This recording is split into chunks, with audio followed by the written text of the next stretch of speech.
Good day, I'm Stephen McHugh, and this is your JIS News for Thursday, June 1, 2023. Prime Minister Andrew Holness is assuring Jamaicans that there is no attempt from the government to remove cash from the system or to create a cashless mandate for citizens. The Prime Minister made the statement at a digital transformation forum of the Inter-American Development Bank, IDB, held at the AC Hotel yesterday. Acknowledging that there are concerns about digital currencies, Mr. Holness asserts that investments continue to be made both in the technology and the currencies themselves. He assures that citizens will be able to choose whether they participate in the ongoing digital transformation. There is no attempt by the government to remove cash, meaning paper money, from the system. I want to take the opportunity to assure everyone that, one, neither the digital ID nor digital currency will be mandatory. There will be no compulsion to use them. The reason we are implementing these things is to make the lives of citizens easier. If you choose to use them, hooray to you. If you choose not to use them, it is your choice. As it regards safety concerns, Prime Minister Holness points out that some of the threats that exist in digital currency also exist in cash. He says focus, therefore, must be placed on the strength of the country's laws to protect consumers and not in the fear of the technology. This, he says, is especially true for the NIDS program and the central bank's digital currency Jamdex, which was launched in 2022. There will be strong safeguards to ensure that your personal data and information is properly secured and used for the purposes that the citizen has provided it for. Government will be spending between $1 and $4 billion in each parish under its $40 billion road improvement project, SPARK. Prime Minister Andrew Holness announced plans for the Shared Prosperity through Accelerated Improvement to Our Road Network, SPARK program, during his budget debate presentation in March. Minister without portfolio in the Ministry of Economic Growth and Job Creation, Everald Warmington, revealed the preliminary breakdown of expenditure during his contribution to the sectoral debate in Parliament on Wednesday.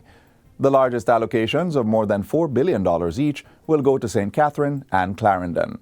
$3.2 billion will be spent in St. Mary and St. Anne each. St. Andrew, Hanover, St. James, Westmoreland, and Kingston will each benefit from between $2 and $2.9 billion in roadworks. $1.8 billion is allocated to Trelawney, $1.5 billion to St. Elizabeth, and just over $1 billion each to Manchester, St. Thomas, and Portland. Minister Warmington explains that 6 criteria will determine the roads that receive attention under the program. 1, the traffic volume, the level of traffic now using the corridor, and the expected growth in ensuing years. 2, road condition. 3, safety, such as reducing the accidents or increasing emergency response time, will also form part of the decision-making process. Cost. The estimated cost of construction and maintenance will also be considered. The ease with which the road project can be implemented, social impact. Madam Speaker, this final criteria is important to all members of this House. The SPARK program is expected to modernize more than 2,000 roads island-wide.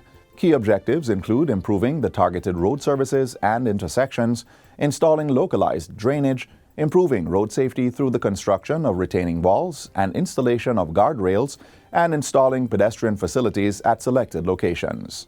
The road network is the backbone of our country, connecting businesses, industries, and individuals across the length and breadth of the country. This administration considered the intervention as an emergency within the context of road-related injuries and fatalities, as well as the deteriorating state of the public thoroughfare resulting from decade of underinvestment. Special attention will be given to the Jamaica Fire Brigade this financial year as the government intends to continue addressing long-standing issues affecting the JFB.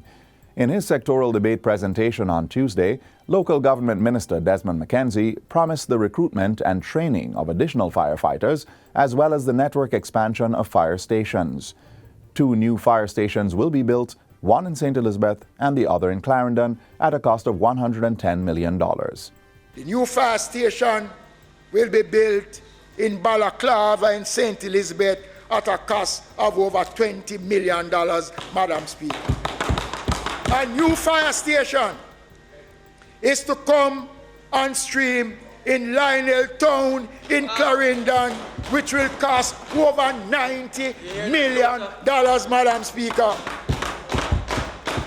70 million will be spent on upgrading the Anato Bay fire station.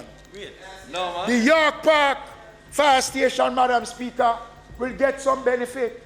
But later on in the year, you will hear about what is going to be done to the York Park fire station. In addition, $125.5 million is budgeted to recruit an additional 200 firefighters. This will include doubling the number of fire prevention officers from 70 to 140 across the island. The local government minister says firefighters will also get more personal protective equipment. 147 will be spent to give them more specialist equipment. 3 command vehicles will be procured at a cost of $22.5 million, Madam Speaker. Brand new fireboat to serve the town of Ocherius will begin with a deposit of $109 million. The Minister of Local Government and Community Development, Desmond McKenzie, is raising concerns about the current natural disaster threats facing the country and the impending hurricane season.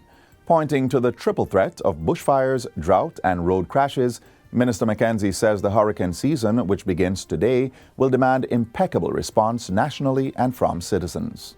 Bushfire has been a major concern. What bushfires cost the country within the last 9 months is something that is frightening. The drought is another reason for concern. So when we put those three in the mix with what is purporting to be an active hurricane season, then it means our job to shape our response capabilities must be at a stage where at least we are able to provide service. Minister McKenzie was speaking at a recent working session of the National Disaster Risk Management Council. And finally, Black River High School in St. Elizabeth will be taken off the shift system for the upcoming school year, which begins in September 2023. Minister of Education and Youth Fable Williams provided an update on the sector during this week's post-cabinet press briefing at Jamaica House. And we continue to work so that we get all the schools, primary and high schools, that are on the shift program. Meanwhile, she reports that $440 million has been allotted for vital school maintenance and infrastructure work this fiscal year. $244 million will be spent on electricity upgrades in 49 schools, as well as security fencing projects in 56 schools. And that's it for JIS News Today. I'm Stephen McHugh. Thanks for watching.